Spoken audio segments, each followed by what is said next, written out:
C'est Dieu qui nous rassemble aujourd'hui au nom du Père, du Fils et du Saint-Esprit. Amen. Prions pour nos frères et sœurs malades.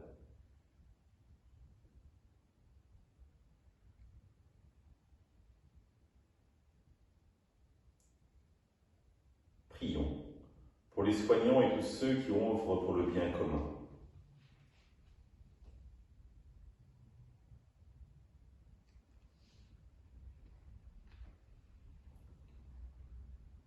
Prions pour ceux qui en angoissent la solitude, que l'Esprit Saint vienne les visiter. Nous prions plus particulièrement pour le frère de Rawa, qui est en prison en Érythrée actuellement.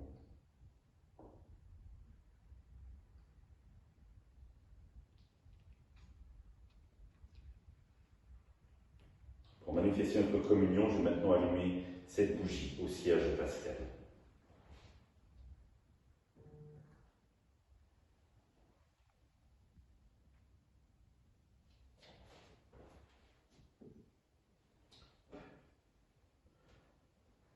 Dans l'évangile de Matthieu, Jésus disait à ses disciples, ne donnez pas aux chiens ce qui est sacré, ne jetez pas vos perles au pourceau, de peur qu'ils ne les piétinent, puis se retournent pour vous déchirer. Donc tout ce que vous voudriez que les autres fassent pour vous, faites-le pour eux, vous aussi. Voilà ce que disent la loi et les prophètes. Entrez par la porte étroite. Elle est grande la porte, il est large le chemin qui conduit à la perdition, et ils sont nombreux ceux qui s'y engagent. Mais elle est étroite la porte, il est resserré le chemin qui conduit à la vie, et ils sont peu nombreux ceux qui le trouvent. Acclamons la parole de Dieu, louange à toi, Seigneur Jésus. Ces paroles du Christ nous interrogent évidemment.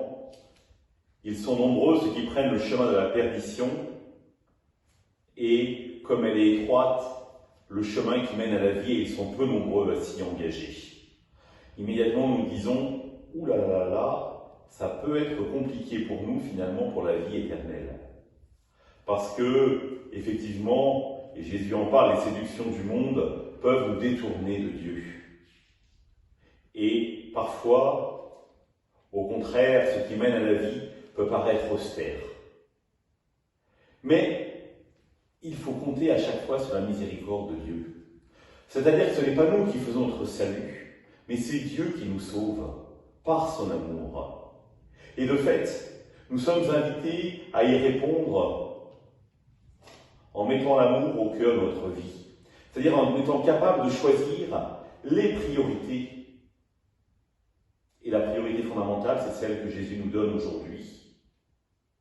Faites tout ce que les autres voudraient que vous fassiez, qu'ils fassent pour vous.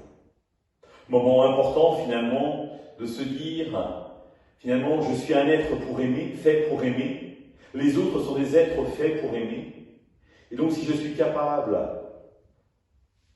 de percevoir ce qui est essentiel pour moi, je peux me dire que cela sera aussi essentiel pour les autres. Et donc, je dois commencer à le mettre en pratique, comme le Christ le fait pour moi, comme le Christ l'a fait pour chacun d'entre nous. Alors, posons-nous la question, qu'est-ce qui est essentiel? Qu'est-ce qui est vital? Qu'est-ce que j'aimerais qu'on me fasse?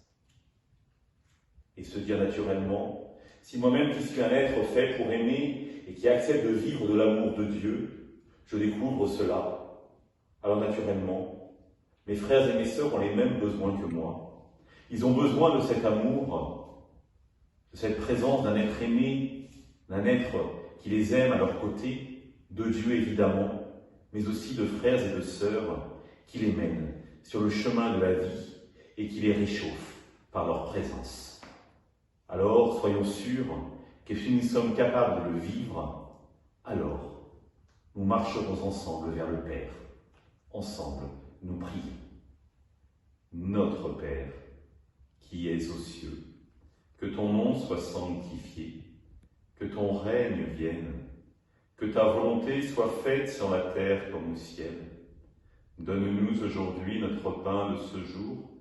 Pardonne-nous nos offenses, comme nous pardonnons aussi à ceux qui nous ont offensés, et ne nous laisse pas entrer en tentation, mais délivre-nous du mal. Amen. Que le Seigneur nous bénisse, qu'il nous accompagne pour notre journée, nous garde dans la paix, au nom du Père, du Fils et du Saint-Esprit. Amen. À demain.